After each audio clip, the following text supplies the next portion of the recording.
Hello, for my geography and my backyard project, my daughter and I went to Blanco State Park. We went on 2 consecutive Sundays on September 26th and October 3rd. They were both beautiful days, and we found numerous examples of geographical processes we learned about in chapters 11 and 13. According to Texas Parks and Wildlife website, Blanco State Park was named Blanco because of the white limestone banks. It is one of the smaller state parks in Texas, estimated at 104.6 acres.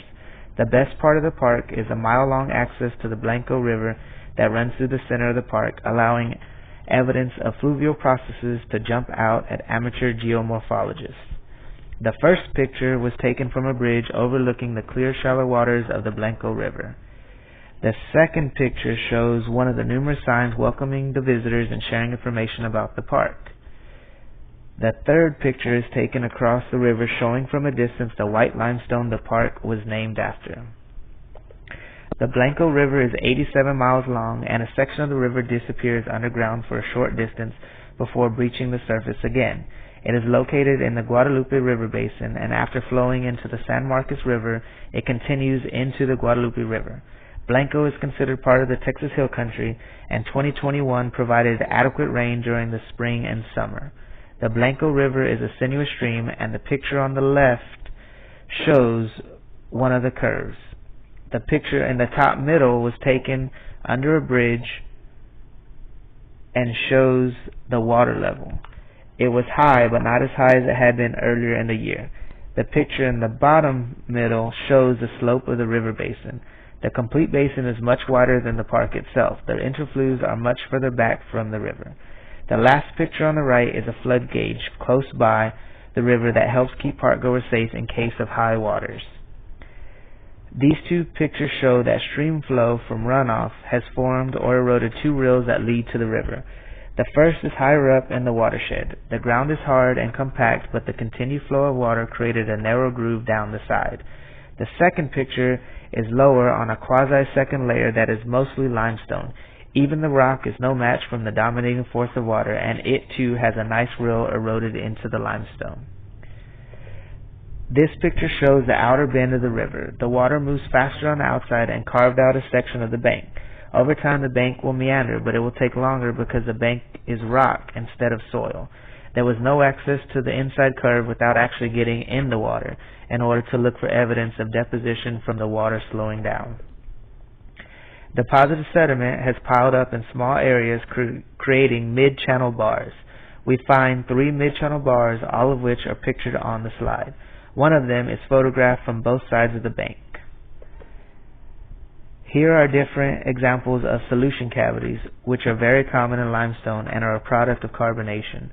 From the pictures we can see they range in size, with some of them wider from animals or biotic weathering. The rock is cracked, flaky, and easily broken.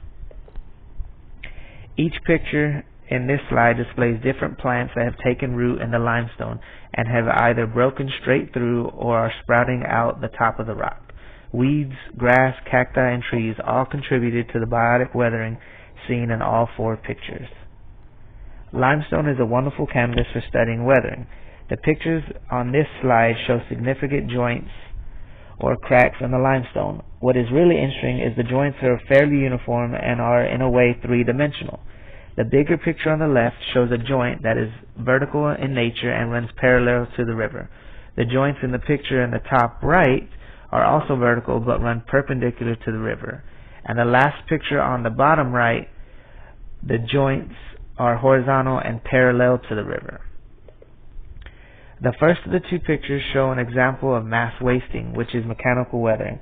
A big limestone plate gave way to gravity from horizontal fractures in limestone. It does drop below freezing periodically in the Texas Hill Country, and we learned the diurnal temperature changes cause rocks to contract and expand. This could have caused the initial joints in the limestone that aided the mass wasting. Limestone is relatively brittle, and a clear gaping crevice can be seen. The second picture shows another piece of limestone that made its way into the river. It does not appear to be the piece missing from the first picture, but it too is somewhat large. Here we have different levels of weathering. As the Blanco River carries the different sizes of rock, they get smaller and smaller from friction, saltation, and suspension. The pictures represent each stage. The rock The rocks in the first picture on the left are not as big as the slab in the previous slide, but could theoretically be moved on the bottom river through friction. The second picture in the middle is deposited on the banks of the river and most likely moved through saltation as they bounce up and down on the riverbed. The rocks in the last picture on the right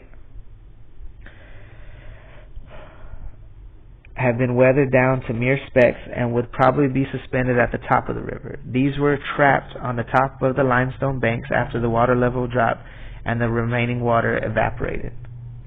We were surprised to find examples of ion exchange, which is caused by moss or lichens. The areas affected in the pictures are large, but the small flakes on the top layer of limestone are another form of biotic weather. We had a great time exploring Blanco State Park, and I wanted to thoroughly thank my daughter for coming with me during this fun project. Thank you, Tali.